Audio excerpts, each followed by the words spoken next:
অসম্মানিত শিক্ষক শিক্ষিকা বিন্দু এবং আমার বাপদাইটা জুনিয়র এবং আমার হতবাগা ব্যাটসম্যান সকলকে আমার পক্ষ থেকে ওয়ালাইকুম আসসালাম। উপস্থিত সবাইকে ধন্যবাদ না জানিয়ে আমার এই আজকের ঐতিহাসিক বক্তব্য শুরু করছি, কেননা ধন্যবাদ দিলে সবাই মনে করবে আমি সিরিয়াস। হুট করে 10টা বছর চলে গেল, এই 10টা বছর মন দিতে পারিনি লেখাপড়ায়, মন দিয়েছি কুদ্দুসের মেয়েকে।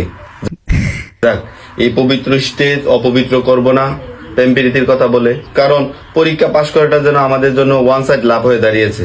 আমরা 2025-20 শুধু আমরা পরীক্ষা দিচ্ছি না, পরীক্ষা উল্টা আমাদেরকে দিচ্ছে।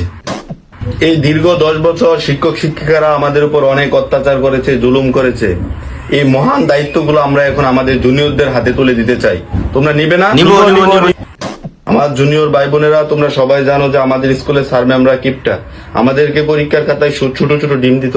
তোমরা সবাই দোয়া করবে আমাদের জন্য, আমরা যাতে এবার 25-এর বেশ বড় বড় ডিম নিয়ে স্কুলে ফিরে আসতে পারি, স্যারদের হুক উজ্জ্বল করে। আমরা খুব মিস করব স্কুল ফাঁকি দেওয়া, টিফিন চুরি করে খেয়ে ফেলা, স্যারের টাকা মেরে দেওয়া, এগুলাকে আমরা খুব মিস করবো। আমরা এই দায়িত্বটা তোমাদের কাছে দিয়ে যেতে চাই।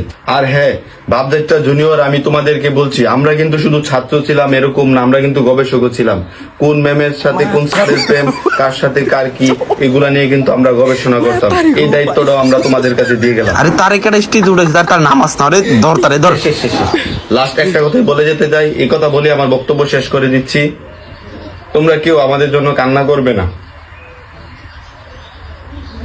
তোমাদের অশ্রু জলে আমাদের যাওয়ার পথটা পিচ্ছিল হয়ে যাবে, পরে আবার ফেল করে তোমাদের সাথে আসতে হবে। কেউ কান্না করবে না, সবাই দোয়া করবে যাতে বড় বড় ডিম নিয়ে স্যারদের হুক উজ্জ্বল করে তোমাদেরকে মিষ্টি খাওয়াতে পারে।